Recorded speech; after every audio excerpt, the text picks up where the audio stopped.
Beleza, pessoal? Aula rápida aqui sobre tipos de sujeito. Vou fazer uma passada rápida aqui. Vocês depois peguem esse material e aí podem fazer a leitura dele, certo? Então, todo o conteúdo desse slide aqui, no caso dessa apresentação, está na página 29 do teu livro, certo? Então, vocês podem estar indo lá para conferir. Vamos dar uma olhada aqui. Na classificação do sujeito, né, eu tenho 5 tipos de sujeito, certo? Que a gente vai aprender agora. Lembra que a gente já falou nas aulas passadas que tinha um núcleo do sujeito. Então, o núcleo do sujeito vai ser muito importante para cá, certo? Então, vamos dar uma olhada aqui. Sujeito simples, que é o primeiro tipo de sujeito. É aquele que tem apenas um núcleo ligado diretamente ao verbo, certo? Então, bora dar uma olhada aqui.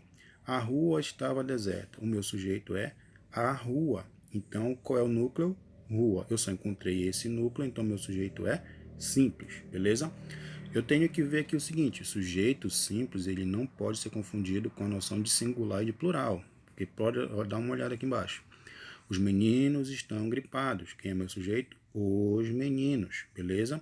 Qual é o núcleo? Meninos. Eu só tenho esse núcleo, é sujeito simples, apesar do meu núcleo estar o que? No plural. Plural e singular aqui não tem nada a ver, certo? Tem a ver com o núcleo. Todos cantaram durante o passeio. Quem é o sujeito? Todos. Então, o meu núcleo só é esse aqui, então meu sujeito é simples, beleza? Apesar de estar no plural, é um sujeito simples. Bora dar prosseguimento. Se o sujeito simples só tem um núcleo, o sujeito composto tem que ter mais. Então, olha lá. Apresenta dois ou mais núcleos ligados diretamente ao verbo. Tênis e natação são ótimos exercícios. Qual é o meu sujeito? Tênis e natação. Os núcleos são tênis e natação. Então, eu tenho dois núcleos, certo? Pode estar no singular, pode estar no plural também, não tem problema. É sujeito composto, beleza? Vamos lá. Sujeito oculto, sujeito desinencial, sujeito implícito e outros nomes que a gente vai ver aqui, é o sujeito que não aparece no corpo da oração, certo? Ele não está explicitamente representado na oração, porém, você consegue identificar ele através do verbo. Então, eu digo assim, dispensamos todos os funcionários. Quem foi que dispensou os funcionários? Nós. Então, eu consigo identificar quem é o meu sujeito. Se eu consigo identificar quem é o sujeito, então o meu sujeito está apenas oculto, beleza? Se porventura vocês encontrarem ou a flexão para nós ou a flexão para eu, você vai ter sempre o sujeito oculto.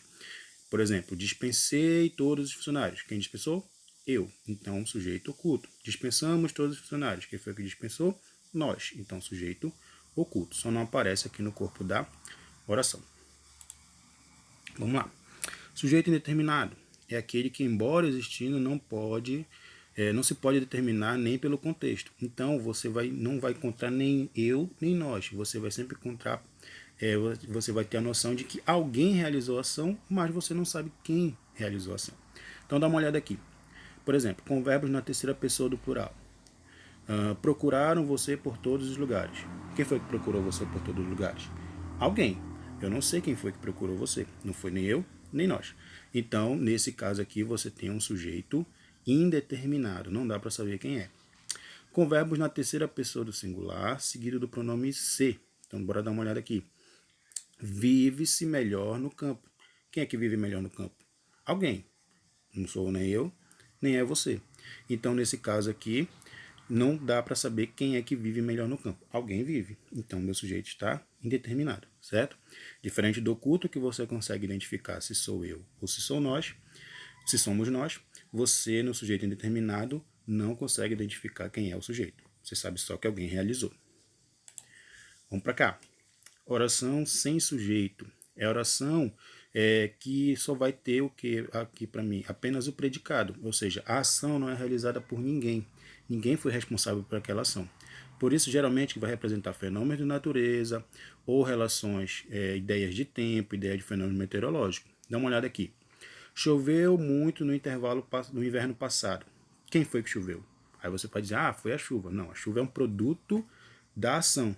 Então, nesse caso, ninguém realizou a ação de chover. Ela é uma ação espontânea da natureza. Então, não tem sujeito. Por isso, oração sem sujeito. É noite. é apenas uma ideia de fenômeno meteorológico. Apenas existe a noite. Não tem ninguém que faz, que produza a noite. Então, nesse caso aqui, não tem sujeito. Eram 2 horas da manhã, ou seja, noção de tempo.